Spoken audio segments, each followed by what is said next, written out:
mid-February. So, yes.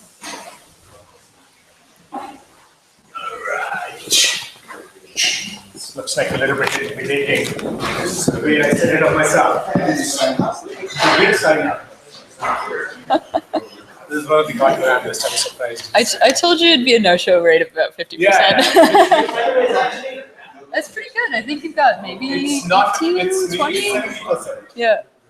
So I think there were 31 registrations when I looked earlier. So there's 33 this afternoon as registration. Yeah. I think we have roughly 20 so. Yeah, that's all right. That's pretty good.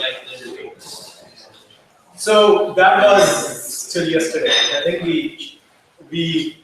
I had not seen the place before the schedule, so the admin suggested that we can take 20 people at most.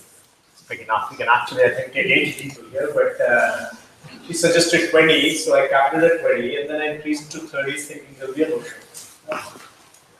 All right, guys, we'll get started. Hi, everybody. I'm Rishi. I'm with Misto. And I'm Liam with Slack. Do you want to do a little bio intro thing? I think I'll set some. There's series of meetups that we want to set up going forward. We'll do this every month. This is the first one. I think few goals that we have set for ourselves and realized is the digital forensics and incident response communities are either in small private channels, and those are very useful. But some of the people who are trying to learn the best practices and see what's going on, it's very hard to kind of get to those. And the other source of information that when we talk to analysts is Twitter. But then again, they follow selected number of people and then they track them, but it's not one place. So there's few community efforts we are doing as a company. One, meetups. And our goal is, if I find speakers, I will not speak about the Mr. or product. That is my promise. If we find speakers, which we will try hard, is to do it every month. This is the first one. The second one is actually scheduled for February 17th, and it's at the Google campus in Mountain View. I want to alternate South Care here. So it'll be dry for some of you, but I promise it'll be a good one. It's about actually a very cool product, Lima Charlie, and it's by the author of Lima Charlie, Maxine. We will schedule these regularly. So that's one, meetups regularly in Bay Area, and as we grow outside of Bay Area. Second is we have a Slack community for DFIR folks, and I'll post the link to that in the notes as well. We have roughly 125 people, active discussions on different topics, tools to use, certifications, organization structures, best practices, what do you do for this, what do you do for that, and some fun topics. I forget, there was a topic around about one of the TV shows, so all kind of stuff. Is there a Mr. Robot channel? So that's two. And I think the third thing which we are doing is, as a goal, whatever piece of our product we believe should go open source and help the community, we are doing that. And one of the example is a security bot for Slack that is open source, available on the Slack app directory. It's called dbot. And the goal is, if security analyst has a question about an IP address, a URL, they can just ask dbot about it. And I'll say, hey, this is what I know about the IP reputation, this is what I know about the URL, this is what I know about the file. And second use case of that, which we learned later, is a lot of Slack teams are just protecting their conversations because the URLs are coming from all kind of sources and they filter through that. So that's kind of what we are doing for the community. We as a company, we are a startup, VC funded. You guys can guess we are funded by who, being in the space. And we are going to come out of the stealth mode in February end. But I think the tagline, literally, what we are trying to do is collaboration and automation for incident response. That's it. And that is our goal, to make life easier for IR people. And that's as much as we'll talk about the product today.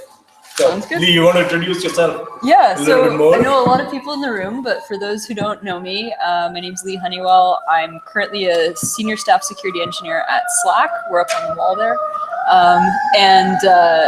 As we share an investor with these fine folks, prior to joining Slack, I was on the security team at Heroku, where I wore a lot of different hats, from bug bounty, software security response stuff, to product security, to interfacing with customers. Being in a smaller organization, Heroku and Slack, both, I wear a lot of different hats, but one of my passions has always been incident response. Prior to Heroku, I was at Microsoft for 2.5 years, worked on products like Visual Studio, .NET, a couple of the Azure products, and was on the MSRC response team and shipped a couple of bulletins, about 7 in 2012. So before that, I did antivirus stuff, but nobody should do antivirus. So, yeah, so that's me. Awesome. So guys, I think just to set stage, we are broadcasting this live. I see a couple of viewers at least as well. Hi there. This was a request from our Slack community channel saying, hey, archive this on YouTube. And there was a person who's it's 10 p.m. Eastern time and you really wanted to join. So we'll take questions. I'll watch the Q&A channel on the Hangouts as well. We'll make it interactive. I have a set of 3 or 4 questions here. Please make it interactive. I think the goal is again to just share questions, comments, whatever. With that. And I've got a bit of a cold. I'm not at my most shining, scintillating conversationalist right now. So I'm hoping to make this really interactive and sort of open the floor to folks as well. Yeah. Yeah. So I think I'll start with kind of the overall topic, which we were discovering this IR space 7-8 months ago when we were starting to start the company. And I think the big question that we asked every one of our customers, and that's what I want to ask you, Lee, is like, how is the incident response landscape changing for internet companies or for the companies where the entire process is not waterfall, where you plan for 6 months and then you release something? Just like you planned a week ago, release the product, move on to the next thing. That pace of innovation, how is that affecting IR and what needs to happen there? The big thing that I've been seeing is what gets defined as an incident is changing. It's changing from you've shipped this big product and now, you know, a researcher has come up with a way of exploiting, say, Windows, and you have to go through this giant process of shipping a security bulletin. And yes, it's at an organization like Microsoft, it's really operationalized in terms of there's a monthly cadence, you're going to be shipping software updates every month, you know how to do it, but there's a long lead time on it, and it's a major production. Shifting from that to something where it's like a change that a developer made this morning is resulting in bug bounty cases coming in this afternoon, and you're having to sort of tighten that loop between the developers, the incident responders, even folks like PR and marketing. How are you, like, is the press getting involved? You know, being Slack, we're like super under the microphone. So every time I respond to a bug bounty researcher, I'm like, this could end up on TechCrunch. I better be super polite. Stuff like that. And, you know, that's just the reality of where we are right now in terms of how much Silicon Valley is under the microscope and how quick that turnaround is. So 2 things I pick up on that. One is just the fact that everything that an internal employee or a security person can say could turn into a total PR, call it a good thing or a nightmare, however that turns in. So basically the transparency and how you respond to external elements is one. And then the pace is the other thing I picked up, which is how fast you respond. The big lesson from 10 years of trustworthy computing at Microsoft, has everyone here read the Trustworthy Computing Memo from 2002? I was like, it's really old, right? I was literally still in high school when that came out. But it really, the piece from that, the lesson from that 10 years at Microsoft was by being transparent about when you screw up with respect to security. And these aren't catastrophic screw ups, right? This is software. It's really difficult. The lesson is that by being responsive, by being transparent, by fixing your mistakes, you actually build trust from customers by telling the story of like, hey, we're building software. Everybody's going to screw it up. We're going to respond to the things that go wrong and make it better. Like, that's how you create confidence in your customers, to acknowledge that like nobody's perfect in making software. If it was possible to make secure software, none of us would be here today because we would have solved this problem. But yeah, so I think acknowledging that and communicating that, the work that you're doing to make things better, I think is the key there. That's very interesting. So I'll actually ask another question on that. So talking about the bug bounty and this whole process of, I would say, crowdsourcing and asking community of either your users or independent security researchers to find issues. And I see a lot of the high-tech companies going that route. We have an audience, one of these startups in that space as well. The question is, do you see the similar trend in the larger organizations and the positives and negatives of that trend? How many people here work at companies that have bug bounty programs? For those watching from home, it's like maybe less than a quarter of the audience. Yeah. We're super in the early days of bug bounties. This is, we are in the 2002 Trustworthy Computing Memo era of bug bounties. People are still figuring out the tools to run them.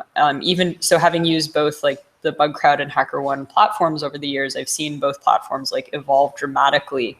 The platform that you need to run a bug bounty is this weird mashup of a bug tracker and a CRM. And people are still figuring out how to get it exactly right for the kind of communication that researchers want, that teams want. You've got researchers who, if they don't hear from you every week, they're going to be freaking out at you. You have researchers who you will not hear from them for 6 months, and they don't want to hear from you until you have the bug fixed, right? And they get annoyed if you like, hey, we're still working on it. They just don't want to know. They just want to know when you get the bug fixed. So I think figuring out even that little, like, some researchers have different communication styles, right? These are still things that people are figuring out as companies deploy bug bounty programs. We're still very much in early days. And I think it's been really interesting to watch companies like, really big companies like United starting to do bug bounty programs, seeing how they scope their programs, what parts of their business are they scoping into the program and what aren't they? There's a lot of variables, and we're only sort of starting to address them. This is very interesting. So the IR question, which I had about the case, turned into the internal application development and the response for that, which is, I think it's a big piece for a high-tech company. The other side, I would imagine, your day job would be security vulnerabilities and response to caught software. Mm-hmm. Stuff that you buy, deploy internal IT infrastructure. We don't have a lot of that at Slack, actually. That is where I was touching to. It's like going to the cloud world is the IR world for, like, there's internal application development vulnerability that makes sense. Mm-hmm. AWS vulnerability, which eventually affects a company like Slack. Yeah, how much of that? Being a product built on top of AWS, there's sort of a limited window of what you can do when there's like a Zen bug or something. You're waiting for, and the folks at AWS are perfectly capable security people and have gotten substantially better over the years at communicating in the event of major bugs like Zen or OpenSSL issues. Yep. And as a company running on top of that infrastructure, you have to sort of figure out how to communicate. You're going to hear from your customers. They know that you run on AWS, so you're going to hear, hey, have you fixed this OpenSSL issue yet? And what do you say? What do you do? Because in some cases you will be able to fix it. In other cases, it will be part of a piece of infrastructure that you don't own. I think that comes back to like being forthright with your customers as to, where you have done all the work that you need to do, and while not also throwing your vendor under the bus is one of the challenges there. So it would be good to hear a little bit about collaboration with that external vendor when there is a problem that goes across. And like even discovering, right? So you start, says somebody reported something where you don't know what's the issue. Is it you? Is it a development team? Is it how it's deployed? Is it the vendor? Yeah, so we get, because we have this bug bounty program, we hear about bugs on a pretty wide variety of things we have. When we updated our bounty brief earlier this year, one of the things we were getting was we would get bugs on the slackhq.com blog or the slackatwork.com site. Slackhq.com runs on Tumblr, and Slack at Work is WordPress. And so these are pieces of infrastructure, like we own the Slack at Work site, and we're maintaining that WordPress, but we don't own Tumblr. Tumblr's infrastructure. So we updated the bounty brief to say, if you find a bug in this, please go to this bug bounty program, and pointing to the appropriate, so that we're able to, because, researchers want to, they want to get their bounty, but they also, they want to do the right thing. They want to get the bug to the right place. So we're redirecting folks to the appropriate places. I'm just thinking about the question of collaborating with vendors as you're getting stuff fixed, though.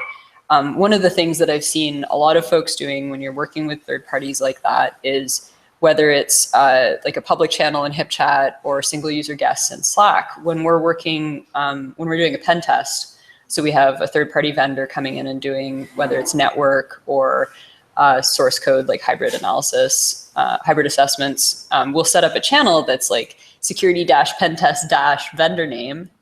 And then we'll actually invite the consultants to come into that channel. So as we're doing the test, as they're digging through our source code, they're asking us questions. We're able to pull the developers into the channel so that they can answer the security researchers' questions. And it leads to a much more dynamic test. You're not just getting delivered this big report at the end that you have to remediate. You get the report at the end and you've already fixed the bugs because they were filed as the folks reported them. So that's been a really effective way that we've leveraged Slack, the product, that, whatever your collaboration software you're using is worth thinking about. I hate getting from the audience. Yeah. Before we go forward, I'm going to turn to Q&A here to make sure if there's any. How often do you get external security assessments? I'm working on the third one that we've had since I started in June. So it's been pretty good so far. It's roughly quarterly, but that's not a hard sort of commitment. But we also have the bug bounty program. I think we've fixed almost 400 bugs through the bug bounty program. We've paid out 125K roughly. And we've been steadily working to close bugs more quickly as they come in. We've closed some pretty old bugs since I started. And it's funny, the way that the dashboards were working, they were averaging time to close based on date closed.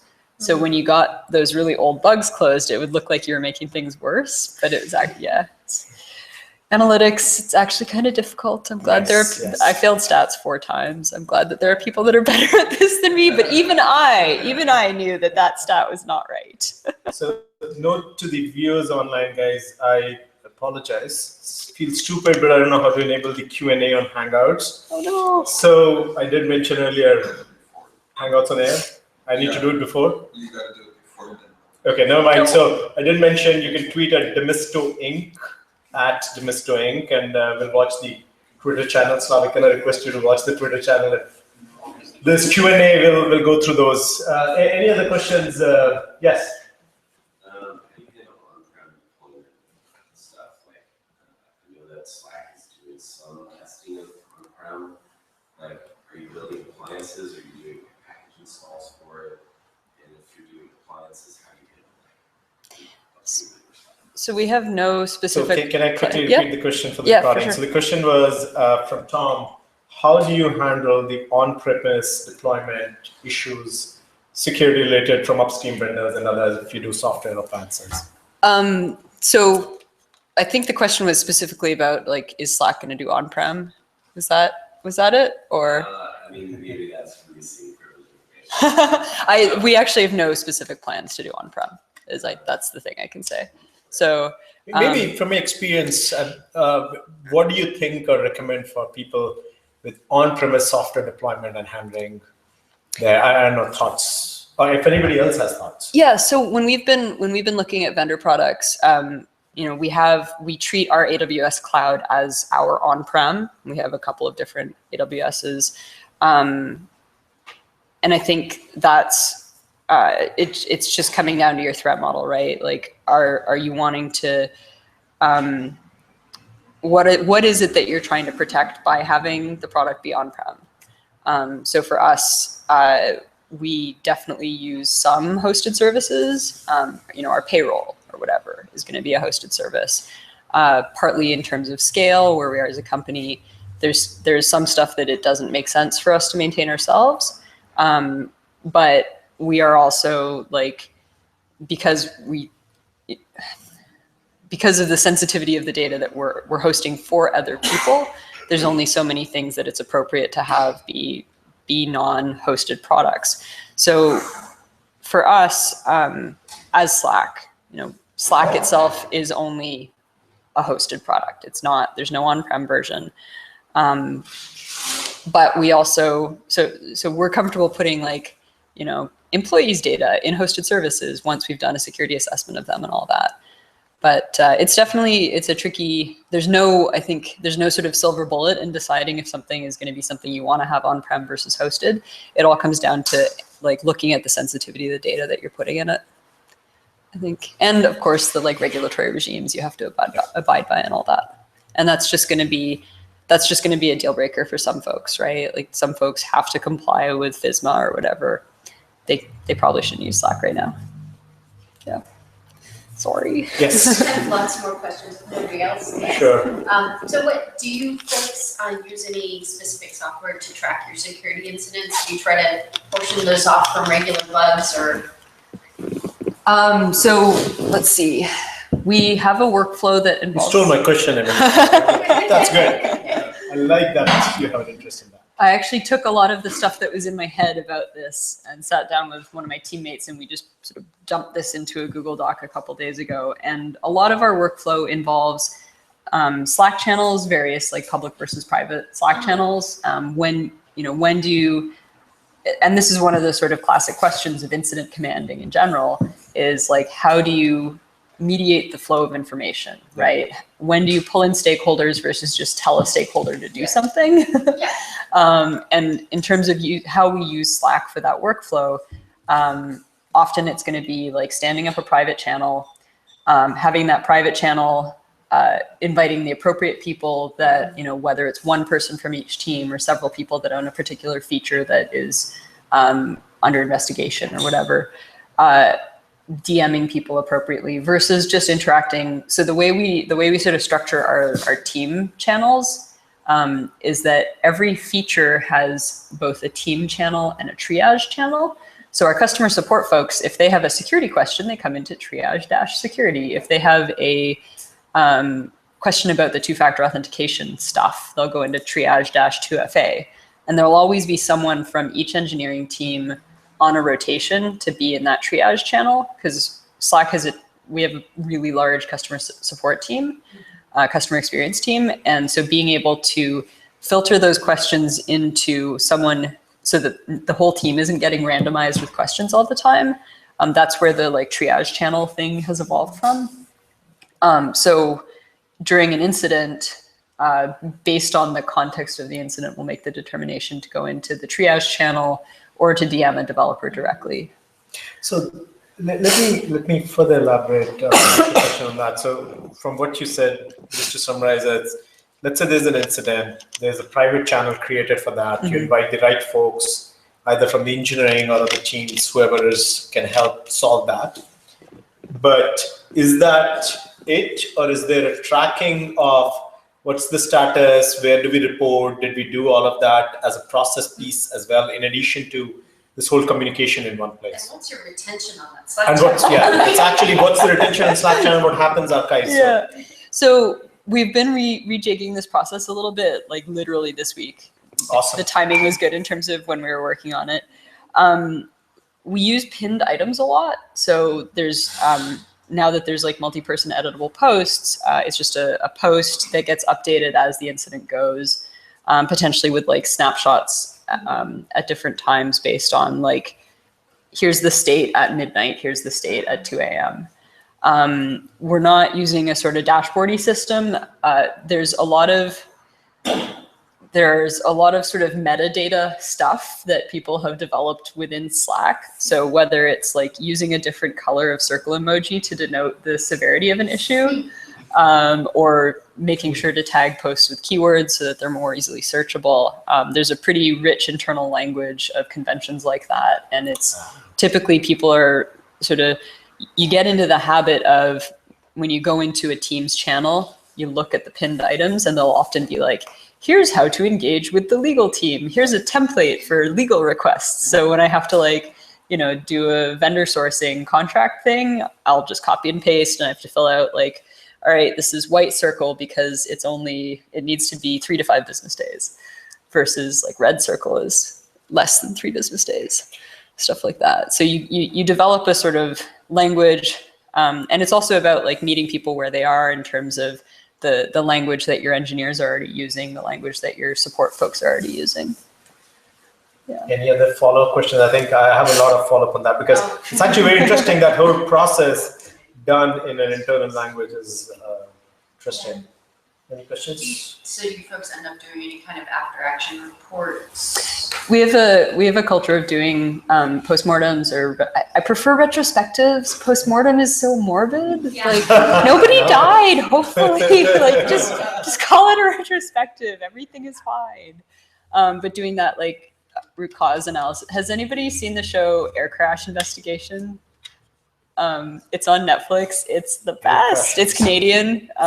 So what they do is, I'm totally obsessed with this show. So there's an air crash and I was literally in a plane crash on Friday. I'll tell you that story in a second. It was like the lowest. Okay, so I'm going to Chicago, and we land like Friday at 1 p.m. or whatever. You may have seen this on the news. An aircraft skidded off the runway. Yes. I was on that plane.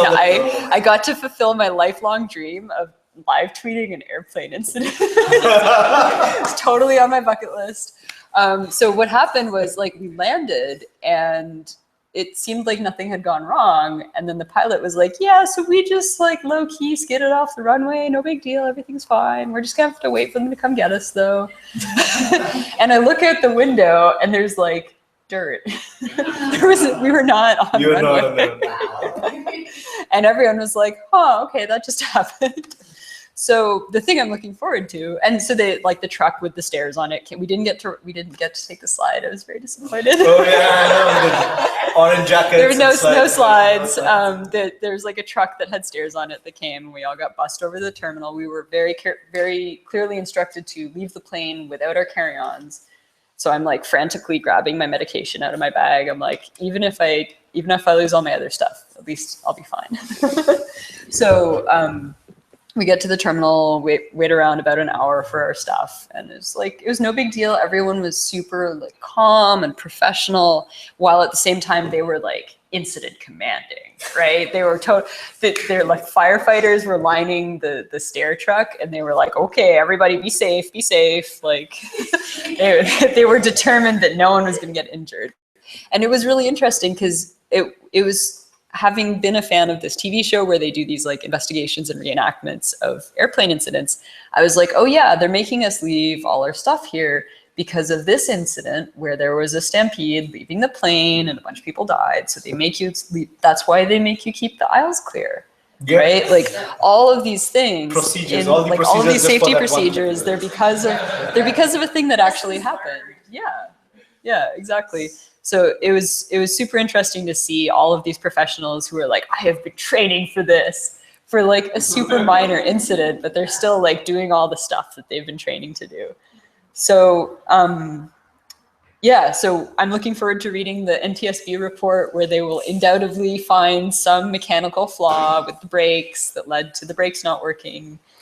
And they will, check all of the airplanes around the world for this mechanical flaw so that nobody ever like skids off the runway in a totally non-scary way ever again. We were getting to not postmortem, retrospective. Yes, retrospectives. Yeah, so the lesson from the lesson that we as the security industry can take from industries like healthcare, and healthcare is just sort of starting to get the memo on this stuff. There's a book called The Digital Doctor. Is it Hope, Hype, and Something at the Digital Frontier? It's actually is a researcher at UCSF who wrote this, and it's got some really good stuff about like root cause analysis in healthcare, and specifically healthcare software. So where I was going with that is that root cause analysis, doing like a blameless postmortem, a blameless retrospective, it's one of the most powerful ways that you can change your culture as an organization to I've been on bad retrospectives and it's excruciating, right? They forget to do the blameless part of the blameless postmortem. It's really, really painful. But if you can accomplish the blamelessness stuff, you're able to move your organization forward. You're able to fix systemic security problems so that you can categorically prevent a type of incident from happening in the future. It's fantastic. There's actually a bunch of material I posted as part of the session, which was about the closed feedback loop and how do you take the learnings from the incident back to your security operations in the beginning and what you deployed and how you did it beyond as well. So I think the derivative question on that is we talked a lot about how the collaboration for a particular incident goes in and what is the convention.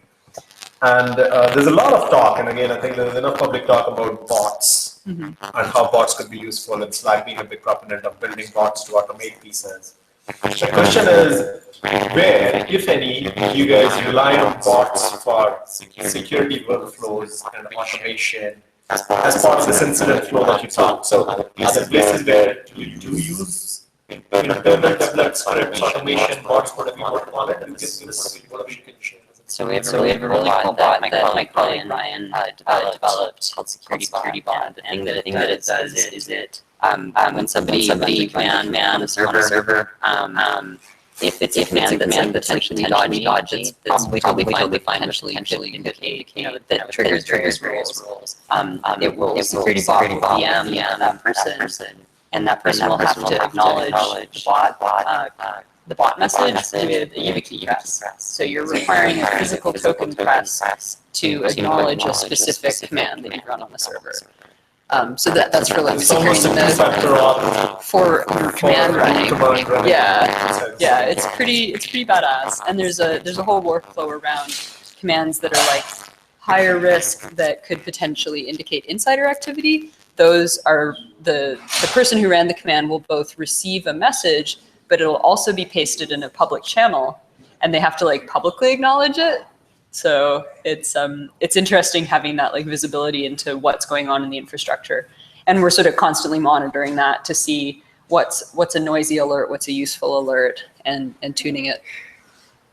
So that's right, and this is internally developed for security. So the focus there is more again to do with the commands and the actions that are run. Any similar use cases on monitoring side, like monitoring activity, which is?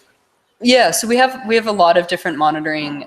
We're still sort of building up our monitoring practice, but things like antivirus, various signatures, like signature-based stuff dumps into a wide selection of private channels and public channels so that as the security team, we can just have that visibility into what we're seeing on our network, on our infrastructure. That's very cool. I actually really like the idea of the two-factor auth for your root activity by a bot. Yes, there's a question? I'm just curious. Have you guys looked into building connectors for tools like Tigo or Amos or Palantir you can use for that Slack so people can use the traditional tools in a way that that does kind of some of the stuff you're talking about, but also lets them use the traditional tools? Yeah, I mean, I'm a big believer in meeting people where they're at, in enabling people to do security using the tools that they're already living in.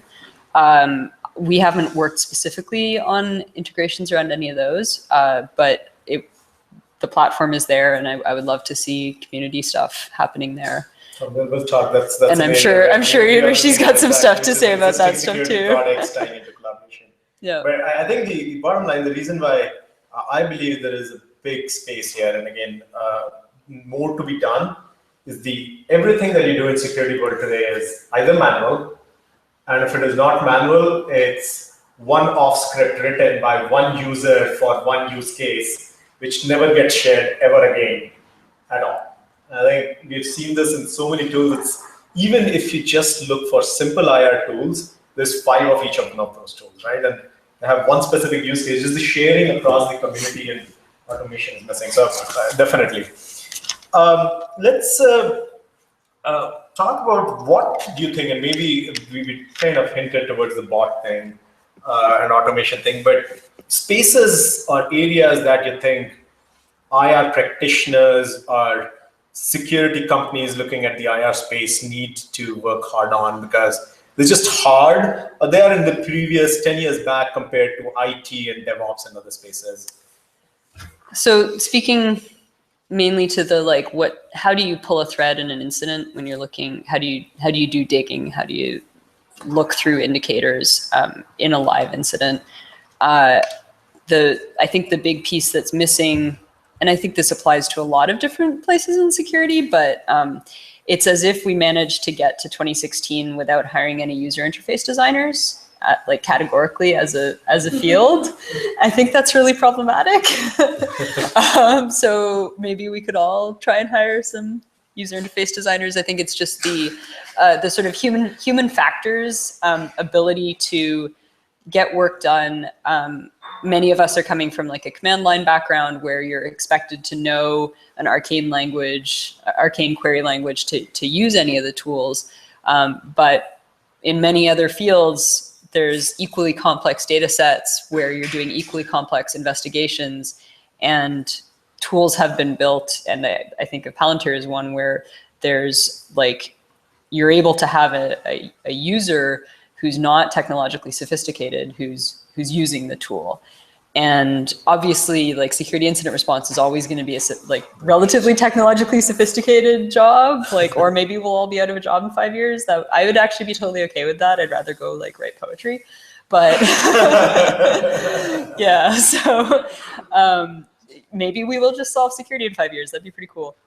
But I think that's unlikely. So tools that have that sort of spit polish of being able to, like, being a tool that is nice to use, that is nice to actually do your work in, I think is one of the big that's very big leaps that we're missing. That is actually interesting. I totally threw you a softball here. No. But I don't know. Just because I know he cares about this stuff, but I also care about this stuff a lot. I care passionately about this stuff because one of the customers, when we were dealing previous life at McAfee and Intel Security, he said, "You guys need to realize." the worst for this. It is, and the comment from a customer was, "You need to treat security professionals as humans, so design human interfaces." That's like that was common. Which your software isn't used by robots. Even if your software is a robot, it's still going to be used by non-robots. So that's actually a very good point, which is design user interfaces which are better in the security process. Design thinking is like the mega buzzword in Silly Valley right now, and it's like it has completely missed security. Like nobody in security has like heard that term. I'm sure you all have because you're all with it, but no. Right, okay. So design thinking, it's a total buzzword, but it's also like actually applying. Other questions, guys. Probably another 5 minutes. I do want to chance. Any questions online?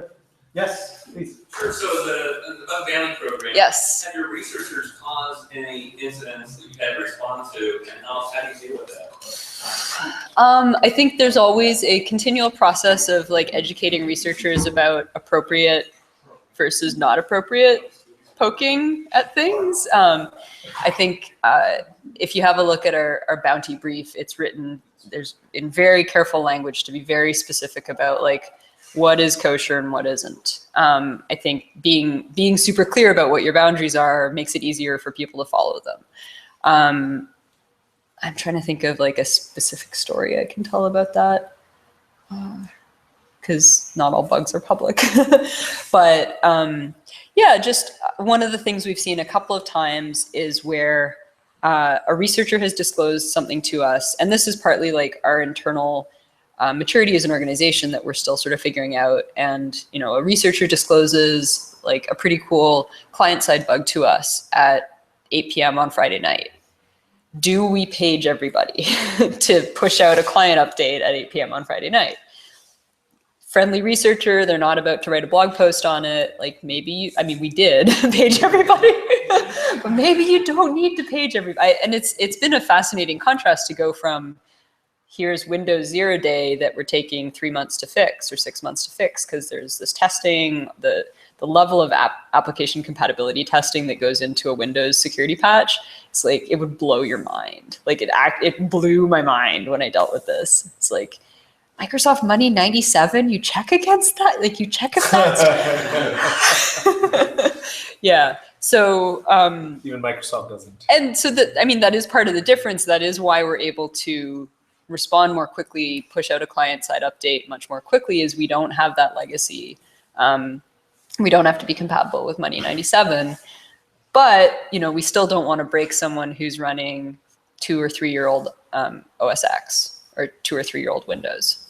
So, yeah, figuring out when to page people is it's a tricky one with bug bounty stuff. Other questions, guys? Yes. So I had a question. The work that you do is very important, but what I wanted to understand from you is how does your management and the board of Slack interact with what you do, with the impact of and the responsibility upon the company? Can I repeat that question for the audience and recording? I think that's an interesting one. So the question is, the work that IR folks and security work generally and security practitioners do is very important, but how does the management and executive team interact or understand the impact of that work? So I haven't personally interfaced with the board at all. But I've definitely been sitting in the cafeteria and had Stuart or CEO come up to me and be like, "Keep doing a great job. The work you do is really important." Like and it sounds silly to say, but like there is a clear executive buy-in for the work that we do. We just brought on board a new CISO 3 weeks ago. So I think that's a really clear signal from our executive that this is something that matters a lot to us. I've never had an ask for budget for a security product turned down, which is pretty cool. I mean, I haven't asked for a lot, but it's still been like, hey, I think we should do this. Okay, we're doing this. Like we're able to get stuff done quickly. We're able to deploy new security technology really quickly. And I've been really pleased with the pace that things have been in the 7 months I've been there. I have a comment on that actually. That is a question which was kind of one of the top questions asked, I would say, 1.5 years, 2 years ago, with every with every enterprise company trying to do security is like, hey, what is the impact? What is the ROI for that security work you did? And it was very hard to measure. I think, believe it or not, that's kind of the good side effect of all the breaches we have had, which is the awareness has gone up. But I think more than the awareness, I think if you read all the material and the business material is that people are starting to now, and this is more larger and financial organizations where they are starting to measure risk to ROI, and they're planning ahead. They're doing all kind of tabletop exercises to figure out, like, is this worth it? Is this not worth it? How much did we spend last year and how did that affect? I think there's increased awareness at the board and executive level for more to be done is what I'm seeing. I'm not hearing that as a challenge, at least, unless you see it otherwise, as security practitioners to get either budget, which is justified. Of course, you can't say, hey, there's a big problem on security out there, give me $3 million out of $5 million IT budget. And I'm like #1 security product hater. So like we definitely have a lot of open source tooling, a lot of homegrown tooling, because I think, and a lot of it comes back to that design, to that UX question. I'm not going to buy a tool that makes me miserable to use it. I'm just not going to buy it. So, and Fantastic. Because that's going to get in the way of the tool being effective. I think it's very interesting. One of the other debate that has happened in this is UX versus security. Probably another topic another time is like, do you sacrifice security sometimes when you build better UX in the products which are not security products? So there's a lot of. We've had some interesting cases, like bug bounty cases, where it was a UX choice as to how something was implemented, and we have consistently chosen security. But I think there are very few cases where it is impossible to come up with a secure and usable solution. Sometimes it just requires some outside of the box thinking. I'll give it. No, we had one for like a user enumeration is one of the classic ones, right? Where we had a bunch of bug bounty cases come in because there were a bunch of different places you could enumerate Slack users. And one of our editorial people actually came up with a really fantastic workflow for how to get users, when someone was creating a team, but it turned out they already had an email address, getting a step in the user confirmation flow to let them know what other teams they were already on. That made the team discovery way easier and the security configuration more correct. So I think there's often people put them as these oppositional forces, but I think often the most secure way to do it is also the most usable if you think about it enough. So interesting. maybe I'm a little optimistic there. My favorite feature, which one of those pleasant surprises that Slack gave me first time I used, was installing it on a mobile device, and the password, rather than the password, says send me a link, and I was like, aha, totally. I was like, as secure as I think putting Yahoo actually did that first. Really? I have no I idea. think I have not used we had the Yahoo most before. pickup of it, but yeah, I mean, we didn't invent that, but the idea of treating an email address as the same As a security second factor, context, it's not even as a second factor. If you have it's second exactly factor turned on, Then it does the magic link flow will actually send you through the 2FA flow. So you're still doing the 2FA. But yeah, the password, if you can reset a password over email, it's the same context. It's the same context, so why bother? Totally. No, absolutely. Yeah. All right, guys, I think 3 minutes over time. We'll hang out here. I would like to thank Lee. Again, depending on your time, we'll put up here. Just again, I will remind, I'll post the link again, Slack community, if you guys want to engage with similar-minded people. We have a Slack community as well, which is running, and we'll do these meetups every month. So thank you.